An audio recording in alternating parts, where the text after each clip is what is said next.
हम पढ़ रहे हैं not for profit organization for class 12th T S. Grewal की टेक्स्ट बुक से चैप्टर 1। और अभी हम पढ़ेंगे preparation of income and expenditure account. So let us see the question from the text book. So question number 40, prepare income and expenditure account for the year ended 31st March 2020 from the following. This is receipt and payment account for the year ended 31st March 2020 दिया हुआ है receipt side और payment side.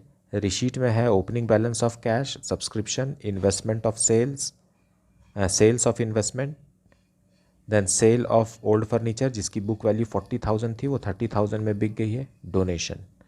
और payment के तरफ है salaries, rent, stationery, defence bond, furniture, bicycle and closing balance. अब ऐसा नहीं है कि सारे के सारे इनकम और एक्सपेंडिचर हैं। यहाँ पर हमें चुनना पड़ेगा कि कौन सा रेवेन्यू नेचर का है और कौन सा कैपिटल नेचर का है, क्योंकि इनकम और एक्सपेंडिचर अकाउंट में सिर्फ रेवेन्यू नेचर्ड आइटम्स ही हमको लिखने हैं।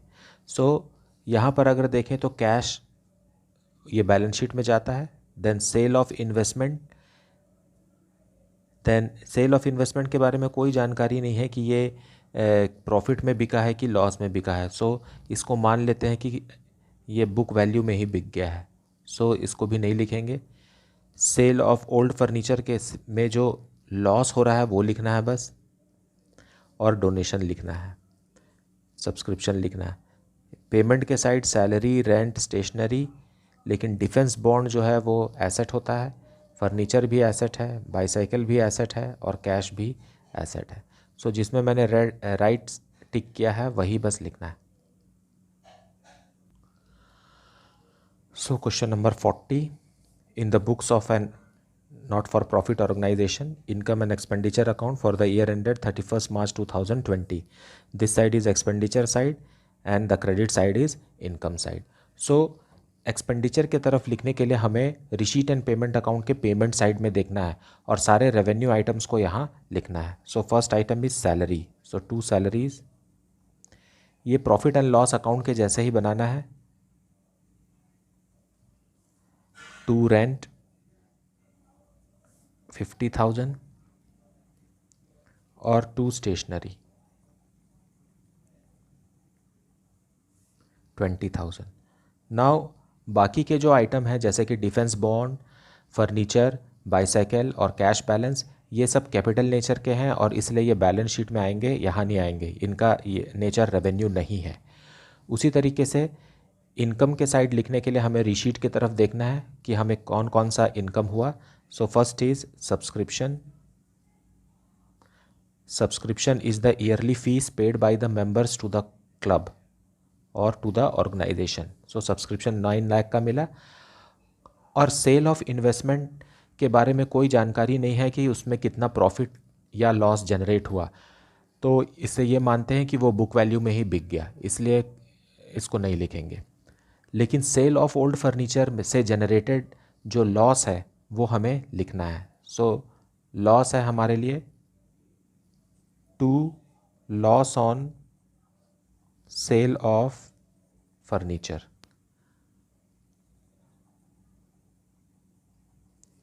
$40,000 worth furniture was sold for 30,000. So loss is how much? 10,000.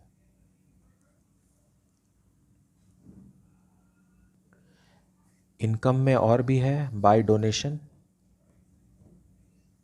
मतलब ऑर्गेनाइजेशन को 10,000 रुपीज़ का डोनेशन रिसीव हुआ है, that much only.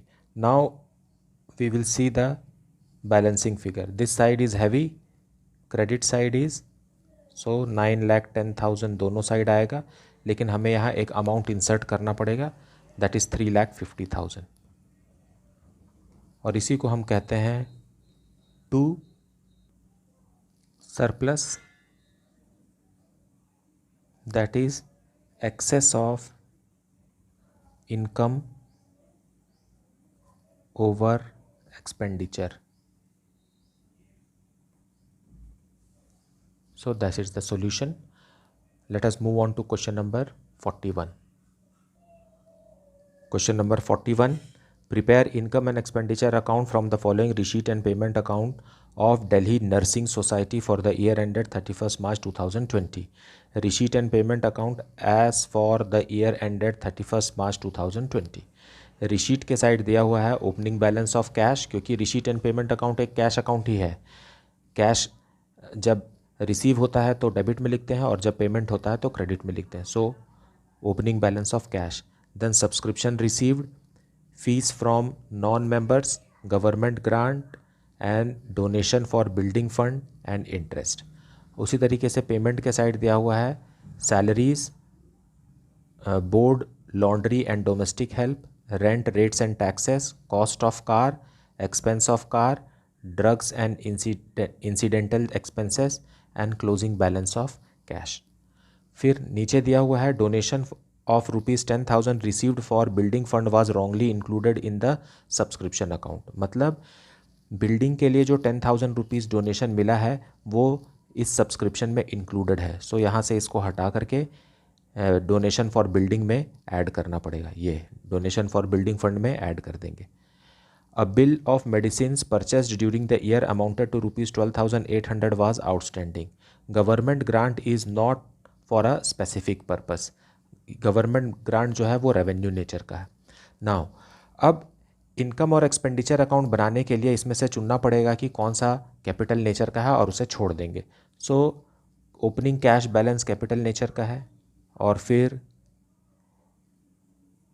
Donation for building भी कैपिटल नेचर का है. ये दोनों कैपिटल हैं. उसी तरीके से कॉस्ट ऑफ कार भी कैपिटल है और क्लोजिंग कैश बैलेंस भी कैपिटल है. सो इन सब चीज़ों को छोड़ देंगे हम और बाकी के सारे आइटम्स को लिखेंगे.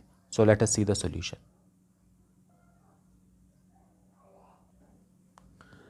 सो सॉल्यूशन 41, एक्सपेंडिचर के तरफ लिखने के लिए हमें पेमेंट में देखना है. सो पेमेंट में दिया हुआ है, फर्स्ट है to salaries to nurses, it is 65,600.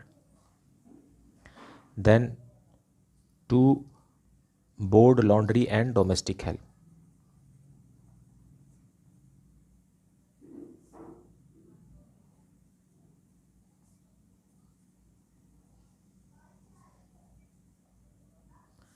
₹38,000. Then to rent, rates and taxes,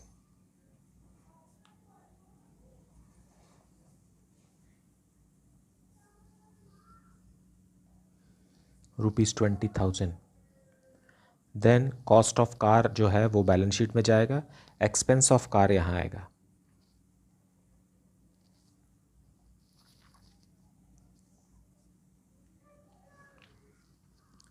$84,000. Then to drugs, क्योंकि ये एक हॉस्पिटल है, and incidental expenses,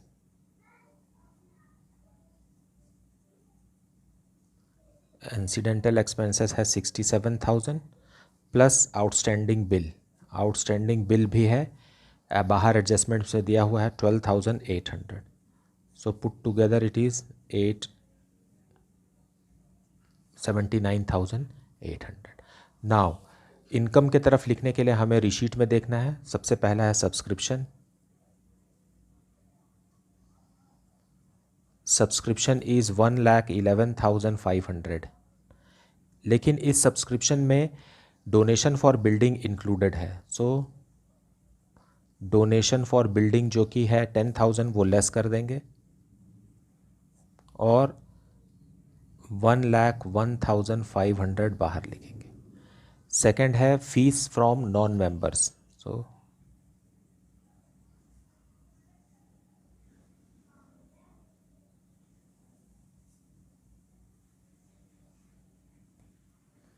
$27,000. Then government grant के बारे में सीधा क्वेश्चन में लिखा है कि ये रेवेन्यू नेचर का है, 1 लाख. And interest ₹3,800. बच गया डोनेशन फॉर बिल्डिंग फंड. ये कैपिटल नेचर का होता है, इसलिए यहाँ पर इसे नहीं लिखना है. So now let us see the balancing figure. So this time grand total is heavy on the debit side, so 2,87,400. To make it 2,87,400, we have to insert an amount 55,100. यही है आंसर, इसी को कहते हैं deficit. Deficit that is excess of expenditure over income. मतलब expenses ज़्यादा है और इनकम कम है. Now let us move on to next question. Question number 42. Following is the receipt and payment account of UB40 Club for the year ended 31st March 2020. Receipt and payment account for the year ended 31st March 2020. Receipt side में दिया हुआ है opening cash balance, subscription. हालांकि हम बना रहे हैं for the year ended 31st March 2020, लेकिन 2020 और 2019 लास्ट ईयर दोनों का सब्सक्रिप्शन यहाँ दिया हुआ है. डोनेशंस भी दिया हुआ है, एंट्रेंस फीस भी है, और पेमेंट के साइड है salaries and wages, office expenses, sports equipment, telephone charges, electricity charges, travelling expenses और कैश. नाउ इसमें हमें चुनना है कि कौन सा रेवेन्यू नेचर का है और कौन सा कैपिटल नेचर का है. सो हमें क्या क्या नहीं लेना है, जो कैपिटल नेचर के हैं वो नहीं लेने. So cash opening balance sheet में जाएगा, और सब्सक्रिप्शन में से जो लास्ट ईयर से रिलेटेड है वो भी नहीं लिखना है, क्योंकि हम strictly for the year ended 31st March 2020 बना रहे हैं. In income and expenditure account only income and expenditure pertaining to current financial years 12 month is return. So ये जो सब्सक्रिप्शन है ये लास्ट ईयर से रिलेटेड है, इसलिए इसे नहीं लिखेंगे. डोनेशन भी लिखेंगे, एंट्रेंस फीस भी लिखेंगे, ये दोनों रेवेन्यू नेचर के हैं. और पेमेंट के साइड में इक्विपमेंट्स को नहीं लिखेंगे क्योंकि ये कैपिटल नेचर का है, और कैश बैलेंस जो है ये क्लोजिंग बैलेंस शीट, ये दोनों क्लोजिंग बैलेंस शीट में जाएंगे. इसके अलावा कुछ एक्स्ट्रा इन्फॉर्मेशन भी है. So let us see the extra information. Additional information में लिखा है outstanding subscription for the year ended 31st March 2020 is 55,000. मतलब इसी फाइनेंशियल ईयर का सब्सक्रिप्शन हमें नहीं मिला है, तो ये सब्सक्रिप्शन में हम ऐड कर देंगे. Then outstanding salaries and wages भी इसी साल का है, तो भी इसे भी सैलरीज एंड वेजेस में ऐड कर देंगे. डेप्रिशिएट स्पोर्ट्स इक्विपमेंट बाय 25%, तो इसे भी हम एक्सपेंडिचर के साइड में लिखेंगे, स्पोर्ट्स इक्विपमेंट का 25%. Prepare income and expenditure account of the club from the above particulars. So let us see the solution. So solution 42. Expenditure के तरफ लिखने के लिए हमें पेमेंट साइड में देखना है रिसीट एंड पेमेंट अकाउंट के. सो सबसे पहले लिखा हुआ है salaries and wages, so we will start with that only. Salaries and wages, salaries and wages है 1,60,000 प्लस आउटस्टैंडिंग, क्लोजिंग आउटस्टैंडिंग, ये इसी साल का सैलरीज एंड वेजेस है जो बाहर एडिशनल इन्फॉर्मेशन में दिया है, जो कि क्लब ने पेमेंट नहीं किया है. So it is 2 lakh. Then office expenses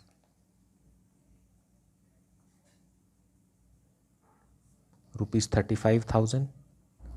then telephone charges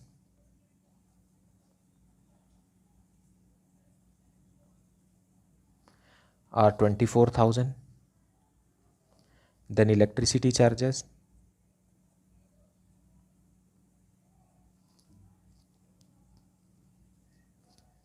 $32,000 it is. Then traveling expenses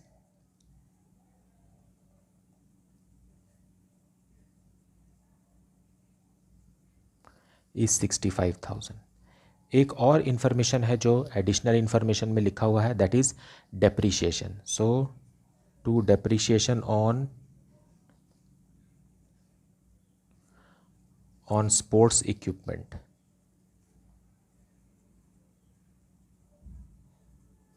eight the rate of 25%.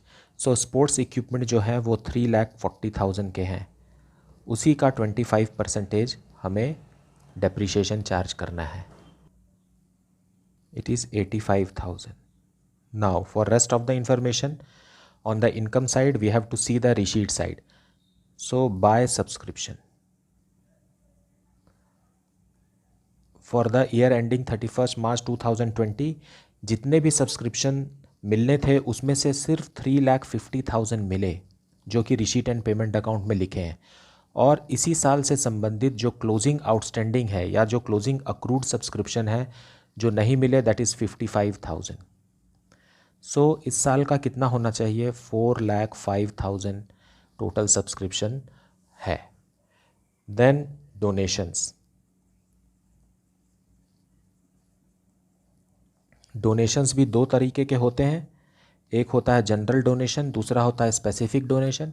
अगर कुछ भी नहीं लिखा हुआ है डोनेशन के साथ में, जैसे कि डोनेशन फॉर बिल्डिंग या डोनेशन फॉर टूर्नामेंट या डोनेशन फॉर पेवेलियन, इसका मतलब है कि वो जनरल सिंपल डोनेशन है और वो रेवेन्यू नेचर का है। Entrance fees. एंट्रेंस फीस का मतलब है एडमिशन फीस। जो नए मेंबर्स आते हैं क्लब में वो एंट्रेंस फीस भी देते हैं और सब्सक्रिप्शन भी देते हैं। So it is also considered as revenue. Now we will calculate surplus और deficit. In this question income side is heavier. Grand total जो है उसका वो 5,35,000 है और एक्सपेंडिचर साइड का टोटल भी 5,35,000 बनाने के लिए हमें यहाँ बैलेंसिंग फिगर 94,000 इंसर्ट करना है। इसी को कहते हैं to surplus, that is excess of income over expenditure. मतलब 94,000 रुपीज़ का इनकम ज़्यादा है एक्सपेंडिचर से। So that is the solution. I hope that you have understood the concept of the chapter very well. If you are having any doubt, you can ask it in the comment section. Please like, subscribe and share the channel. Thank you so much for watching.